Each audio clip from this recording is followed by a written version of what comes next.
क्योका घर जल्दी जाने लगता है क्योंकि वह जानता है मियो उसका इंतजार कर रही है। कुछ शिकिगामी क्योका की जासूसी कर रहे होते हैं। क्योका उन्हें हरा देता है। वो सोचने लगता है कि आखिर कौन उसकी जासूसी करना चाहता है। मियो एक सपना देखती है जिसमें वो अपनी मामा और मिस्टर सिनिची को देखती है। मिस्टर सिनिची जान चुके थे कि मियो के अंदर कोई सुपरनैचुरल एबिलिटी नहीं है। मियो की मामा चाहती थी कि वो मियो से प्यार करे। वो मियो से प्यार बिल्कुल नहीं करने लगे थे। वो कहती है मेरे पास समय नहीं है, मैं बस इतना चाहती हूँ कि तुम खुश रहो। वो मियो को देखती है। तभी मियो का सपना टूटता है। वो अपनी मामा को याद करने लगती है। मियो यूरी से मिलती है। वो यूरी से पूछती है कि मुझे किस तरीके का तोहफा क्योका को देना चाहिए। यूरी कहती है आपको क्योका को अपने हाथों का बना हुआ तोहफा देना चाहिए। वो उसे एक किताब देती है। वो क्योका से कहती है कि मुझे कुछ सामान खरीदने के लिए यूरी के साथ मार्केट में जाना होगा। वो कहता है मैं किसी और दिन तुम्हारे साथ चलूँगा। वो कहती है नहीं, मुझे अभी उस सामान को खरीदना होगा। वो कहता है ठीक है। क्योका उसे एक एमुलेट देते हुए कहता है तुम्हें इसे हमेशा अपने पास रखना है। वो मन में कहती है वो मुझे प्रोटेक्ट कर रहा है। काया कोजी से मिलने के लिए उसके घर में आई हुई है। मिस्टर तत्सुशी के 2 बेटे हैं। बड़े बेटे का नाम है कजूसी और छोटे बेटे का नाम है कोजी। कजूसी कहता है कोजी तुम हमेशा अपने पिता का कहना मानते हो इसलिए वो तुम्हें ज़्यादा पसंद करते हैं, लेकिन मैं बिल्कुल तुम्हारी तरह नहीं हूँ। वो अपने बड़े भाई की बुराई करने लगता है। वो अपनी जादू से उसका मुंह बंद कर देता है। वो कुछ नहीं कह पा रहा होता है। यूरी और मियो सामान खरीद रहे होते हैं। यूरी सामान खरीदने के लिए दूसरी दुकान में चले जाती है। मियो अकेली होती है। भी काया और कोजी वहाँ आते हैं। काया कहती है ये तो मियो है। मियो उसे देखकर हैरान हो जाती है। वो उसे देखकर डर रही होती है। क्योका मिस्टर सैमोरी के परिवार में आया है। वो कहते तुम्हें हमें यहाँ बता कर आना चाहिए था, हम तुम्हारा स्वागत अच्छे से करते। क्योका कहता है मैं आपकी बेटी मियो के बारे में आपसे जानने के लिए आया हूँ, मैं उससे शादी करना चाहता हूँ। वो दोनों हैरान हो जाते हैं। वो कहता है लेकिन उससे पहले मैं आपके परिवार को दहेज देने में शर्म महसूस कर रहा हूँ क्योंकि मैं जानता हूँ आपने मियो के साथ कैसा व्यवहार किया है। काया कहती है मुझे तो लगा तुम मर चुकी होगी। वो डर रही होती है। काया हंसते हुए कहती है ज़रूर क्योका ने तुम्हें छोड़ दिया होगा। मियो कहती है ऐसा नहीं है। कोजी कहता है काया कुछ मत कहो। वो कोजी के करीब आती है और कहती है क्योका ज़रूर दिखने में खूबसूरत नहीं होगा, उसने तुम पर तरस खाया होगा, हमें तो लगा तुम मर चुकी होगी। वो उसकी बहुत बेइज्जती करती है। कोजी वहाँ से जाना चाहता है लेकिन वो उसे जाने से रोकती है। क्योका कहता है मैं आपको दहेज देने के लिए तैयार हूँ, लेकिन आपको मियो से माफ़ी मांगनी होगी। आपने बचपन से लेकर आज तक जो कुछ भी उसके साथ किया है, आपने उससे बिल्कुल प्यार नहीं किया है। काया मियो के करीब आकर कहती है अगर तुम्हें पैसे चाहिए तब तुम्हें मुझसे भीख मांगनी होगी, मैं तुम्हें पैसे देने के बारे में ज़रूर सोचूंगी।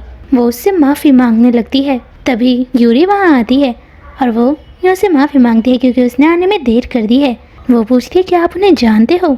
काया कहती है मैं उसकी छोटी बहन हूँ। जिसके बाद वो उससे पूछती है कि आप उसके साथ काम करती हो। वो कहती है मैं उसके साथ काम नहीं करती हूँ बल्कि वो मेरी मालकिन है, वो क्योका की होने वाली वाइफ है।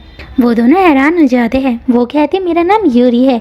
काया जानबूझकर क्योका की तारीफ करती है। यूरी कहती है आपने जो भी अफवाह क्योका के बारे में सुनी वो सब झूठ थी। वो मियो को घर ले जाने लगती है। वो कहते हैं हमें सोचने के लिए कुछ समय चाहिए। क्योका कहता है मैं इंतज़ार बिल्कुल नहीं कर सकता हूँ। मियो और यूरी घर आ चुके हैं। मियो कहती है मैं ठीक हूँ। काया जेलस फील कर रही होती है क्योंकि वो बचपन से मियो से नफरत करती है। मियो अब जिंदा है और खुश भी है। तभी उसके सामने से क्योका गुजरता है। वो दोनों क्योका को देखकर हैरान हो जाते हैं क्योंकि क्योका दिखने में खूबसूरत है। क्योका मियो को देखकर समझ जाता है कि वो परेशान है। वो पूछता है क्या हुआ। मियो कहती है कुछ नहीं। यूरी क्योका से कहती है कि आज मियो काया से मिली तब से वो दुखी है और जब से मियो यहाँ पर आई हुई है तब से वो किचन का काम कर रही है। मियो रो रही होती है। क्योका वहाँ आता है और कहता है तुम्हें फिक्र करने की कोई ज़रूरत नहीं है, तुम्हें लोगों की बातों को सुनने की भी ज़रूरत नहीं है, तुम्हें जो कुछ कहना है मुझसे कहो, मैं तुम्हारी बात सुनने के लिए तैयार हूँ। वो क्योका से माफ़ी मांगती है। क्योका कहता है मियो के अंदर कॉन्फिडेंस की बहुत कमी है, मुझे उसके अंदर कॉन्फिडेंस लाना होगा, उसे ये महसूस दिलाना होगा कि वो इस दुनिया में अकेली नहीं है, उसे अपने आप से प्यार करना होगा। वो किसी को एक लेटर लिखता है, मियो क्योका के लिए तोहफा बनाती है, लेकिन उसने अब तक क्योका को तोहफा नहीं दिया है। तभी उसके कमरे में कोई आता है। ये एक मेड है जिसका नाम हाना है। वो सैमोरी परिवार में काम किया करती थी। बचपन में वो मियो के करीब थी, लेकिन कुछ कारण से उसे सैमोरी परिवार से निकाल दिया गया। मियो कहती है मैं आपसे मिलकर खुश हुई। वो कहती है मुझे पता लगा कि आपकी शादी होने वाली है, सच कहूँ तो मैं खुश हूँ, मेरा एक बेबी भी है। वो कहती है सुनकर अच्छा लगा। हाना कहती है मैं आपको मुस्कुराते हुए देखना चाहती थी, आप यहाँ पर खुश लग रहे हो, क्योंकि हाना तब भी वहाँ थी जब उन तीनों ने मियो को कमरे में बंद कर दिया था। उसी समय उसे नौकरी से निकाल दिया गया। वो रोते हुए कहती है मैं आत्माओं को नहीं देख सकती हूँ, इसलिए मुझे खुश रहने का अधिकार भी नहीं है। हाना कहती है ऐसा नहीं है, मुझे एक लेटर मिला, वो लेटर क्योका ने मुझे भेजा था। वो उसे लेटर दिखाती है। हाना कहती है वो एक अच्छा इंसान है। मियो जान चुकी है कि क्योका को उसके अतीत के बारे में सब कुछ पता लग चुका है। हाना कहती है आपको क्योका से बात करनी होगी। वो क्योका के कमरे में जाती है। वो क्योका से कहती है मैं आत्माओं को नहीं देख सकती हूँ और मेरे पास सुपरनैचुरल एबिलिटी भी नहीं है, मैंने नौकर की तरह काम किया है, मैं तुमसे शादी करने के लायक नहीं हूँ, मुझे अपने ऊपर शर्म आ रही है। अगर तुम चाहो तो मैं मरने के लिए भी तैयार हूँ, अगर तुम चाहो कि मैं यहाँ से चले जाऊँ तो मैं यहाँ से जाने के लिए भी तैयार हूँ।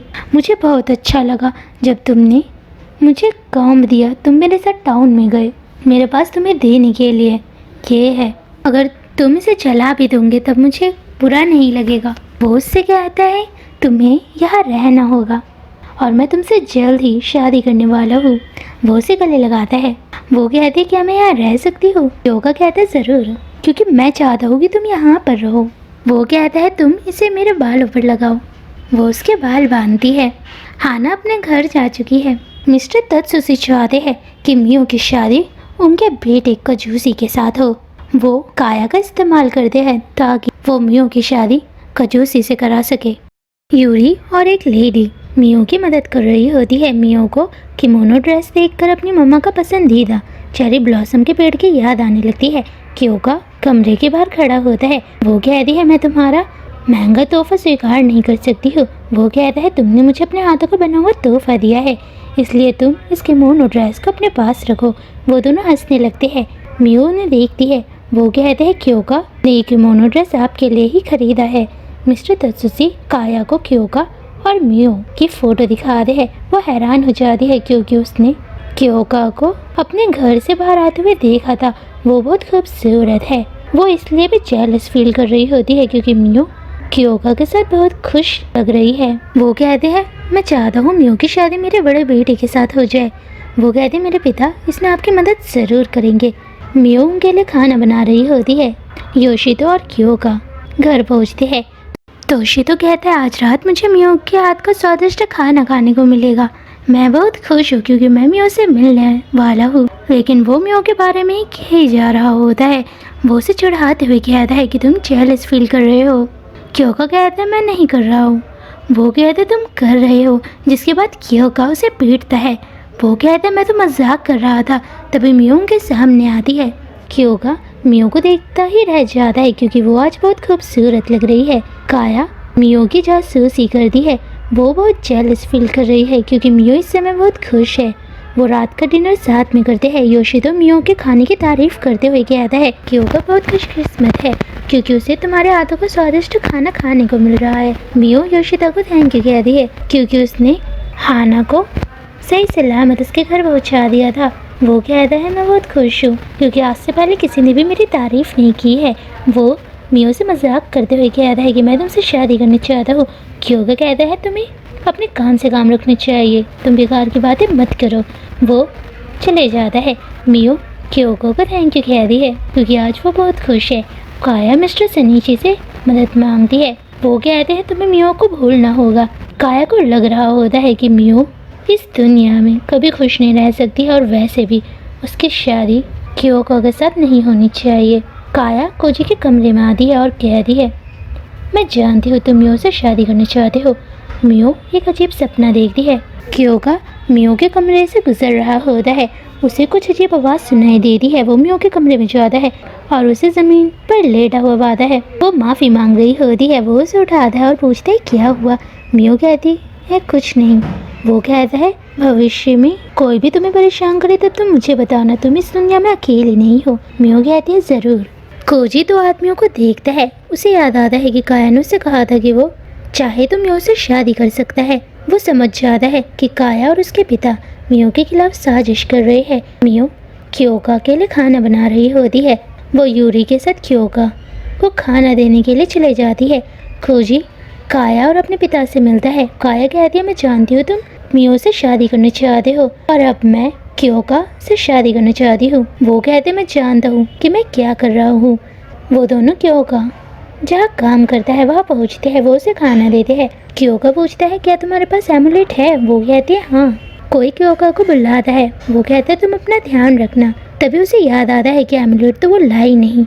वो दोनों घर जा रहे होते हैं। तभी दो लोग मियो का किडनैप कर लेते हैं। यूरी कुछ नहीं कर पाती है। इस समय कोजी गुस्से में है क्योंकि वो जानता है कि बचपन से लेकर आज तक उन्होंने मियो के साथ अच्छा व्यवहार नहीं किया है। वो उससे घर का सारा काम करवाते थे और उसके पिता चाहते हैं कि मियो की शादी उनके बड़े बेटे कजोसी के साथ हो।